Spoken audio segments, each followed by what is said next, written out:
все общение, все чаты, вся информация, которую надо быстро бегом получить, там, переправить, все это через интернет. Но сети не станет. Все. Нет электричества. Нет света, нет связи, нет сети, нет ничего. Как будто эта атмосфера, когда ты сидишь в библиотеке, тишина, тебе никто не мешает. Вот это вот все, вот эта вся стопка книг. Как говорится, зачем с собой таскать эту книгу, если все есть в интернете? Так как, мне кажется, читать книгу намного лучше и интереснее, чем в телефоне. Либо в ноутбуке, YouTube, телефон, фотографии, музыка, вот абсолютно все. Очень много литературы, которая является у нас архивной, и в целом она важна и нужна, ее нужно охранять, беречь. Интернет, да, очень часто помогает в некоторых сферах жизни. Но тем не менее, информация усваивается гораздо лучше с бумажного носителя, чем с электронного. Поэтому, если бы я хорошо разбиралась в этой теме, я бы обязательно писала на эту тему книги. Сколько времени вы проводите в интернете? Сколько времени я провожу в интернете, это, скорее всего, именно столько, сколько я не сплю. Потому что не нахожусь я в интернете только в то время, когда я сплю. Ну, может быть, там плюс-минус какие-то минутки, когда я готовлю там пищу, занимаюсь ребенком. И то есть я умудряюсь все равно при себе иметь телефон. То есть какие-то социальные сети, какие-то новости, что-то я читаю все время. Ну и в том числе у меня есть немножечко работа, связанная непосредственно с интернетом. То есть им конкретно в социальных сетях. Поэтому я действительно все-таки нахожусь как бы на пульте постоянно, то есть телефон у меня постоянно в руках, постоянно со мной и, соответственно, интернет. Когда, если вдруг разрядится батарейка, и на всякий случай у нас есть всегда powerbank, на сегодняшний день, на сегодняшний час, раньше его не было. Вот когда его не было, и вдруг отключали электричество, свет, тогда я чувствовала, боже, я потеряла связь с миром. В интернете я провожу все свое свободное время, если ничем не занята, да даже если занята, у меня то песни всякие играют, то еще что-нибудь, то там, не знаю, видеозвонок какой-нибудь, поэтому, наверное, почти 24/7, кроме ночи, не считая ночи, то, что сплю.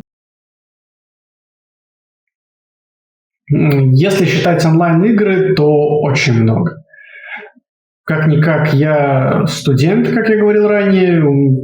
С интернетом сейчас связано очень много моментов по обучению.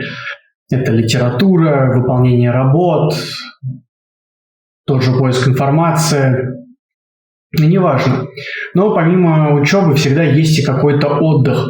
Это может быть просмотр видеороликов, фильмов, сериалов, те же онлайн-игры, как пример. Что тут еще можно сказать? Где-то в среднем я, получается, провожу 7-8, по 10 часов, если никуда не нужно ехать. Что звучит на самом деле страшно, пока я этого не сказал. Но должен подчеркнуть, что я на работе сижу в интернете, параллельно смотрю какие-то видосики. Я работаю в колл-центре на данный момент. На самом деле я в последнее время не очень часто провожу это время, так как есть работа, занятия по дому. До этого момента, пока у меня не появились дела, я довольно часто была, грубо говоря, на протяжении всего дня. Либо в ноутбуке, YouTube, телефон, фотографии, музыка, вот абсолютно все. Так, я частенько листаю в настройках аналитику, и я могу сказать, что телефон выдает мне в целом постоянно цифры где-то от 6 до 10 часов. Понятное дело, что в основном, когда я захожу в телефон, чаще всего я захожу туда, чтобы что-то сделать в интернете, найти какую-то нужную информацию, какие-то файлы, просто поскроллить ленту, да, там, я не знаю, сделать какой-нибудь пост. То есть действия, которые максимально связаны с использованием интернета. Вот. То есть в среднем получается это часов 8, хотя я стараюсь, конечно, максимально это число уменьшить, насколько это возможно. Я бы, наверное, могла сказать, что 24/7, Ну, это минус сон, это минус какие-то дела. Но вообще, если я нахожусь дома, я нахожусь постоянно в интернете. Вот просто постоянно. Кушаю, ем, моюсь. Я всегда в интернете сижу, поэтому, да, это очень плохая привычка, но без этого, к сожалению, я не могу. Поэтому единственное, когда я убираю телефон, это когда я гуляю с друзьями, либо просто вышла куда-то, поехала. Вот. Ну, с интернетом, я уже как-то говорила ранее, мне не очень, конечно, нравится повальное сейчас засилье просто интернетом. Да, мы, к сожалению, все подвержены влиянию новым веяниям, веяний каких-то. Интернет, да, очень часто помогает в некоторых сферах жизни, но, к сожалению, мы очень много времени сейчас проводим в интернете, и я в том числе. Если честно, хотелось бы проводить его там меньше. Мне кажется, из-за интернета люди перестали общаться именно в реальности в какой-то. То есть именно люди разучились личному общению. Поэтому да, общаемся. В интернете мы проводим много времени, но хотелось бы меньше, гораздо.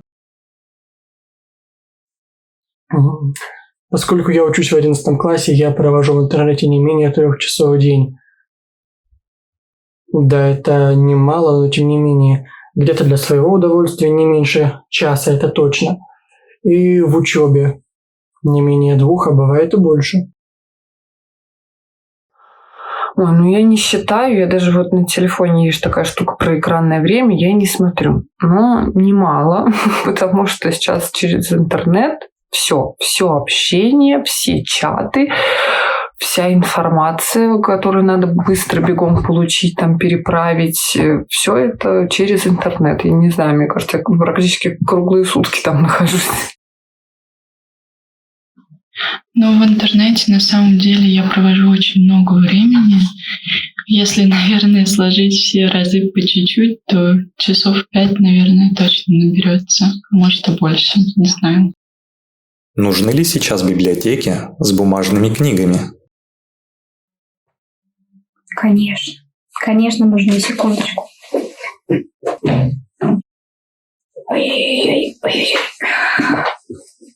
Вот это вот все. Вот эта вся стопка книг. Это все книги, которые я взяла из библиотеки в последний раз за несколько дней до экзамена по литературе. И в целом в этом году я очень много ходила в библиотеку именно за тем, чтобы брать какие-то вот книжечки. Это все больше русская классика. Тут Лев Николаевич Толстой, Александр Солженицын, Гоголь, Твардовский, Михаил Лермонтов. Ну, то есть это русская классика. Вот, но тем не менее, это все надо. Ой. На самом деле, да, в последний раз еще, когда я приходила за вот этой вот стопочкой книг, которую я только что показала, со мной ходила еще мама, и она взяла себе тоже парочку книг, чтобы почитать. Очень давно она ничего не читала, но ей стало интересно, она решила взять, почему бы и да. Вот. Так что я считаю, что библиотеки с бумажными книгами непременно нужны. Это все-таки такая часть культуры большая. Очень хороший вопрос, но какой сложный на него ответ. Библиотеки с бумажными книгами – это в первую очередь уважение к многим авторам, к издательствам, к тем людям, которые печатают эти книги. И когда я открываю бумажную книгу, я наслаждаюсь шелестом страниц, запахом этих страниц. В электронной книге я, увы, насладиться этим не могу. Хотя, казалось бы, содержание ведь то же самое. Поэтому я считаю, наверное, библиотеки бумажные все же нужны. Но есть бесспорно минусы. Во-первых, это размеры, это содержание этих библиотек. Но тем не менее, информация усваивается гораздо лучше с бумажного носителя, чем с электронного. Однозначно, да. Бумажные книги это вообще это совсем другое, это не то, что электронные, никогда не переплюнет этот запах божественный, когда ты берешь вообще книгу в руки. Вот. К сожалению, конечно, сейчас книги стоят очень дорого, особенно если это хороший какой-то переплет, хороший шрифт и бумага, это просто космос, но я стараюсь книжки покупать. Но, опять же, возможность есть не всегда, не все книги ты можешь вовремя где-то достать, это годы издания, что-то уже давно вышло, чего-то нет в обороте, и библиотека вообще это в этом плане очень хороший вариант, я считаю, особенно для детей, когда они что-то ищут, не в телефон ткнуться, там, не в интернет лишний раз, а вот почувствовать эту атмосферу библиотеки, это круто. Да, потому что в книгах больше, как говорят некоторые люди, что в интернете намного больше, но в интернете иногда пишут не то, что, получается, неправду. Да и в книгах интереснее, это когда ты вот это вот держишь так вот, от них запах приятный идет. И как будто эта атмосфера, когда ты сидишь в библиотеке, тишина, тебе никто не мешает. Да, почему нет? Нужны. Не все люди ценят электронные книги. Я думаю, что и атмосфера не та. Когда ты держишь именно книгу, ставишь там всякие закладочки, можешь там делать себе какие-то пометочки, это уже другой уровень, как бы сказать. Поэтому я считаю, что, естественно, да, нужны. Вот. Если честно, я думаю, что да. Я не очень люблю современные гаджеты, если честно. Мне кажется, мы как-то стали зомбированы ими. Лично я в принципе, с детства всегда очень много читала. Как-то вот я любила читать, всегда и люблю до сих пор. Но я ненавижу электронные книги. Я их не люблю, я не понимаю. Я даже пыталась, я скачивала, я прочла парочку, но я не люблю электронную версию книг. Для меня книга должна быть книгой, именно бумажной. В ней есть что-то, мне кажется, живое. И мне кажется, наших детей современных нужно приучать именно к бумажным книгам. То есть заставить их вернуться именно к ним. Поэтому да, я бы вернула сейчас массово библиотеки с бумажными книгами, если честно. Естественно, библиотеки нужны, так как, мне кажется, читать книгу намного лучше и интереснее, чем в телефоне. Да, ничто не заменит бумажный источник. Да, есть электронные книги, да, есть телефоны, но сети не станет. Все. Нет электричества, нет света, нет связи, нет сети, нет ничего. А такое в современных реалиях может произойти в мгновение. И единственная информация, точнее источник информации, которая у вас останется, это будут те самые бумажные книги. Вы никуда от них не убежите, они должны быть, и они должны пополняться. Бумажная литература обязана быть. И тем более просто читать с нее. Кому как, многим удобнее. Как-никак этот шелест страниц, перелистывание, запах новой книги.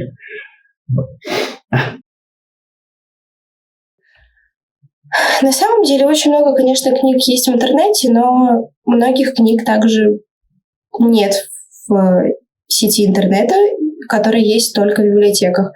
И кому-то, пожилым людям, допустим, удобнее просто почитать книжку, чем залезть в интернет. Я думаю, нужны. Я вот честно не знаю, я особо не видела, у меня нет знакомых, которые особо увлекаются книгами, это, наверное, какие-то заучки.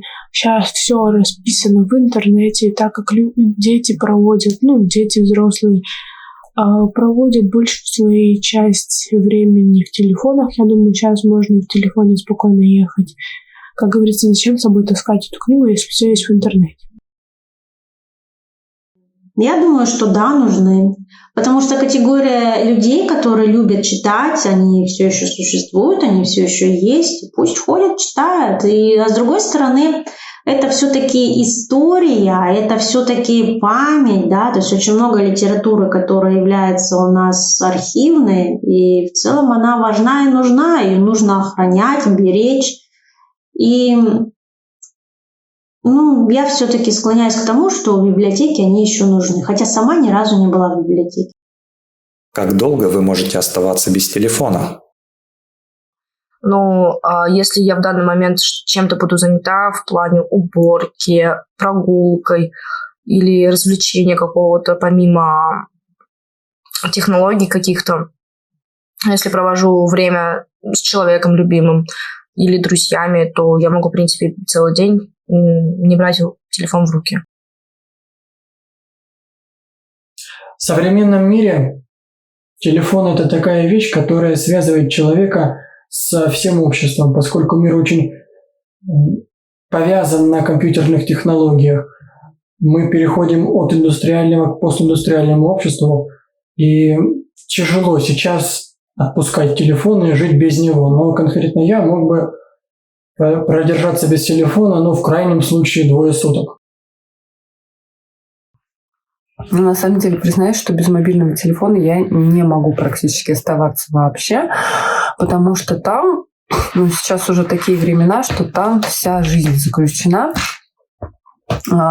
Все контакты, все соцсети, общение. То есть у меня там куча всяких чатов рабочих, родительских и так далее. То есть выпустить телефон — это полжизни потерять. Там ребенок в школе, нужно обязательно там смотреть, что он дошел домой, все это нормально было. Конечно, я могу обходиться без телефона, когда я сплю. Какой интересный вопрос. Знаете ли, я думаю, что, наверное, любой и каждый на сегодняшний день, сейчас, проживая, неважно в каком городе, может быть, даже село, может быть, какая-то деревня, либо еще что-то, у каждого человека уже есть телефон. Покажите мне человека, у которого нету телефона. Сейчас даже пенсионеры и то имеют телефон. И то учатся уже к смартфонам, учатся пользоваться планшетами, да, то есть, у нас время такое, диктует это. И я бы так сказала, что телефон на сегодняшний день – это продолжение руки. Представьте себе, как вы можете выйти из дома без руки. Ты инвалид, все. Точно так же и без телефона. Ты вышел без телефона, ты никто, ты инвалид. Как бы это ни звучало, так оно и есть. Мы без телефона не можем поддержать связь. Ни с родственниками, ни с знакомыми, ни с друзьями. Кто-то не может даже работать без телефона. Телефон такая вещь, ты уехал в чужой город, как я делала в прошлом году. Мы просто уехали в другой город, просто погулять, просто походить. И телефон — это очень важная вещь. Надо заказать такси, да? Надо посмотреть вообще карту, куда ты идешь, откуда идешь, как тебе куда добраться. То есть это все помогает нам телефон. Это очень важная вещь. И как долго я могу оставаться без телефона, это, я без него не могу оставаться. Я без него могу оставаться только тогда, когда я сплю. Вопрос сложный. Зависит, опять же, от того, чем я занимаюсь. Если я занят каким-то делом, то ровно на тот момент, пока я увлечен каким-то занятием. Неоднократно была история, партия в Dungeons & Dragons, настольная игра, делаю что-то, рукоделие разному, иногда на сутки могу пропадать из сети, но если что-то не сильно увлекательное или то, что меня не поглощает с головой, оно уже там наверное, часа 2 без телефона максимум, и я в любом случае в него зайду, отвлекусь, что-нибудь поделать. Ну, с мобильными телефонами все очень сложно сейчас. Мне кажется, сейчас это просто какое-то засилье, это какая-то чума. Мы очень сильно, к сожалению, мне кажется, сейчас от них зависим. Да, они во многом помогают, но сейчас мы прям зомбированы сотовыми телефонами, к сожалению. Вы знаете, у меня даже такая мечта есть давно уже, наверное, на протяжении уже пару лет уехать куда-нибудь хотя бы на пару недель на необитаемый остров, где нету никакой связи, чтобы не было ни сотового телефона. Вот я там, муж, природа, тишина. Вот просто вот наслаждаться именно тишиной, без никакой связи, без никаких лишних вмешательств извне. Вот это прям у меня давняя мечта, связанная с сотовым телефоном. Хотя бы на 2 недели забыть про него совсем. На самом деле я могу только предположить. Нет, даже предположить на самом деле не могу, потому что я никогда не ставила такой эксперимент, насколько долго я могу оставаться без мобильного телефона.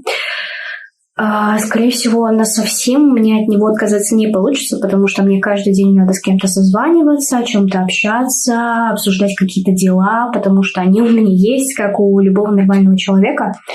Вот. Но я иногда устраиваю себе там детокс-день, когда понимаю, что я очень долго, допустим, сижу в интернете, просто, то есть сижу не с какой-то пользой там посмотреть что-то, узнать какую-то информацию, музыку послушать, а вот просто там поскроллить какую-то ленту, просто от нефиг делать. Я сижу и чем-то занимаюсь.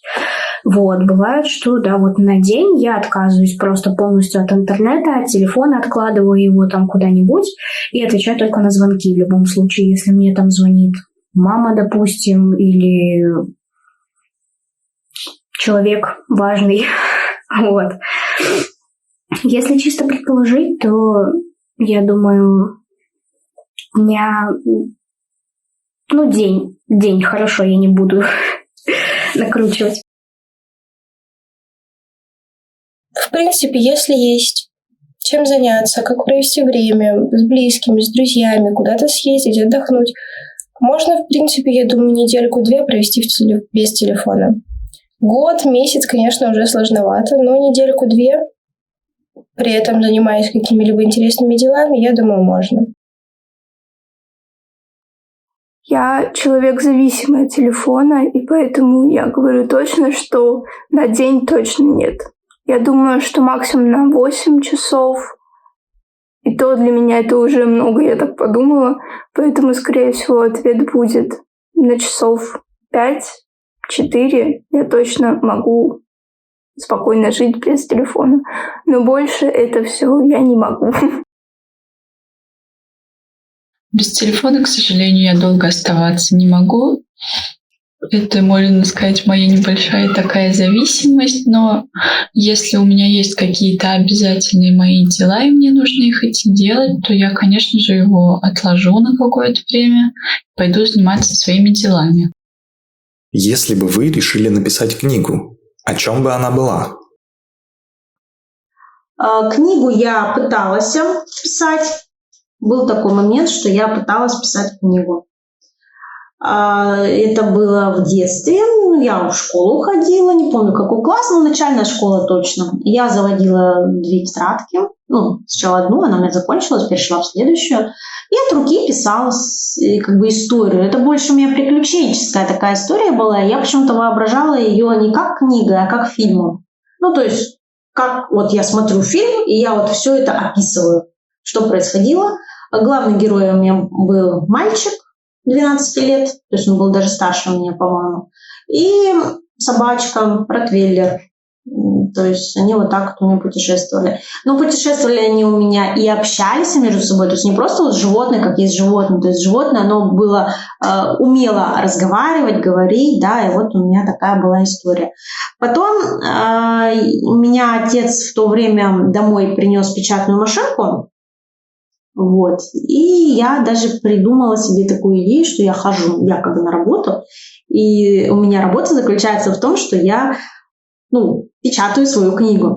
То есть я одевалась, собиралась, шла, машинка у меня такая стоит в комнате на столе, и все, я начинаю печатать. Печатала, но этим дело все и закончилось, потому что печатать слишком долго, мысли теряются, быстрее и проще писать от руки. Потом я, видимо, переросла, появились новые другие интересы, и так эта книжка, типа книжка, 2 тетрадки, так они где-то у родителей, в архиве, возможно, валяются. Если бы я написала книгу, она была бы о дружбе, о семье, приключения были бы. Но она, думаю, немного бы была как магическая, и как мы живем в настоящее время. Я несколько раз уже садился пытаться писать книгу. Это была книга о моем персонаже в игре, в которой я провел уже более 4 лет. Это игра социальная, это игра онлайн. И я понимаю, что там я познакомился с очень большим количеством людей, которые раскрываются иначе вот в этом мире кода, так скажем. То есть каких-то ограничений особых нет. Ты можешь творить что угодно. Предательство, заговоры, политика, экономика, финансы, товарищество, дружба, взаимовыгодность. Все это там есть. И я и сам единожды я был шпионом в этой игре. И вот тогда я потерял одного из своих знакомых. Он не знал, что я был так называемой крысой. Поэтому, да, там есть о чем рассказать. Понятно, что немного переписав это все, немножко изменив законы этого мира. Но это была бы интересная книга, если бы мне хватало терпения и, наверное, все-таки знаний, опять же, как писать эту книгу. Моя бы книга, конечно, была бы про жизнь. Да, она бы так и называлась «Жизнь». Вот. Вы знаете, писать книги – это немножко не мое. Я больше предпочитаю что-то точное. То есть точные науки – это вот физика, математика, какая-то техника. Это мое. Писать книги – это вообще не мое. Как-то вот у меня никогда не складывалось в этой сфере деятельности. Но если бы так произошло, наверное, я написала бы что-то легкое, что-то веселое, что-то позитивное, чтобы что-то, наверное, приключенческое такое, но именно позитивное и веселое, чтобы человек, прочитав книгу, чтобы у него остались хорошие впечатления об этом, а не было чего-то такого, что тебя терзает. Хотелось, чтобы данная книга приносила какую-то радость по жизни. Дело в том, что я действительно пишу книгу на данный момент. Эта книга что-то между историческим романом и фэнтези-романом. Но я даже не назвал бы это фэнтези, я это назову мифологический роман. Я очень увлекаюсь славянской мифологией, то есть корнями нашей русской истории.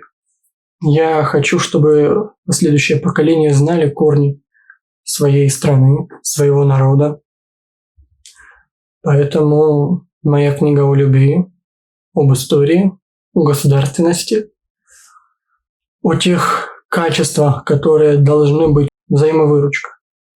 великодушие, милосердие. Это все то, что отличает человека от животного. Именно об этом будет моя книга. Ой, интересно, я, кстати, в подростковом возрасте начинала писать книжки, но что-то как-то я, видимо, не усидчивая, я не могу, мне надо сразу бегом. А когда там ковыряешься долго, это не про меня. Но начинала я что-то писать, какую-то такую книгу про подростков, про волшебство. Но тогда это популярно тоже был, там век Гарри Поттера и прочего-прочего. Вот. Еще как-то пробовала просто такую книженцию написать про жизнь подростков, там школьники, студенты, что-то вот из этой оперы. Ну, понятно, что там межличностные отношения, учеба, какие-то, может быть, проблемы, то есть из этой оперы.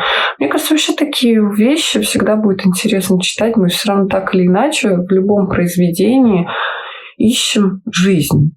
То, что нам будет близко и понятно. Но если бы я решила написать книгу, скорее всего, она была о романтике, о любви, но совместимо с фантастикой. Что-то про вампиров, оборотней, ведьм. Я бы, скорее всего, написала книгу о том, что я действительно считаю важным. Если бы я, конечно, в этой теме более развивалась, то я бы, наверное, написала про то, что как людям переживать какие-нибудь очень страшные события в их жизни, как им помочь в этой ситуации, что им нужно делать. Мне эта тема очень интересна, потому что я сама сталкивалась с таким, и вопрос, что мне дальше делать, никто мне не давал, никто ни от кого я не получала, поэтому если бы я хорошо разбиралась в этой теме, я бы обязательно написала на эту тему книги.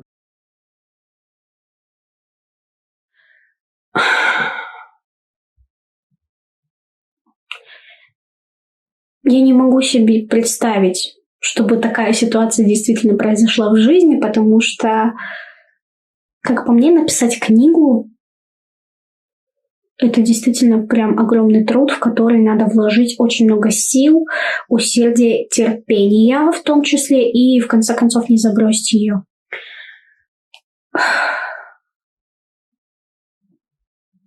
Потому что элементарно у нас есть множество хороших произведений русской классической литературы, которые прям действительно сильные.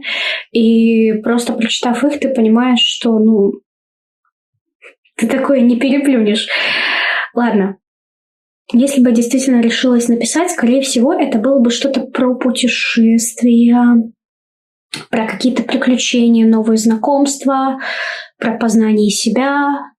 То есть как будто бы просто на все те темы, которые вот сейчас меня волнуют в целом как подростка, который взрослеет. На самом деле я люблю тему отношений. Наверное, она коснулась бы отношений, семьи, отношений как дружеских, так и любовных. Я бы рассказала просто о жизни, дала бы какие-либо советы.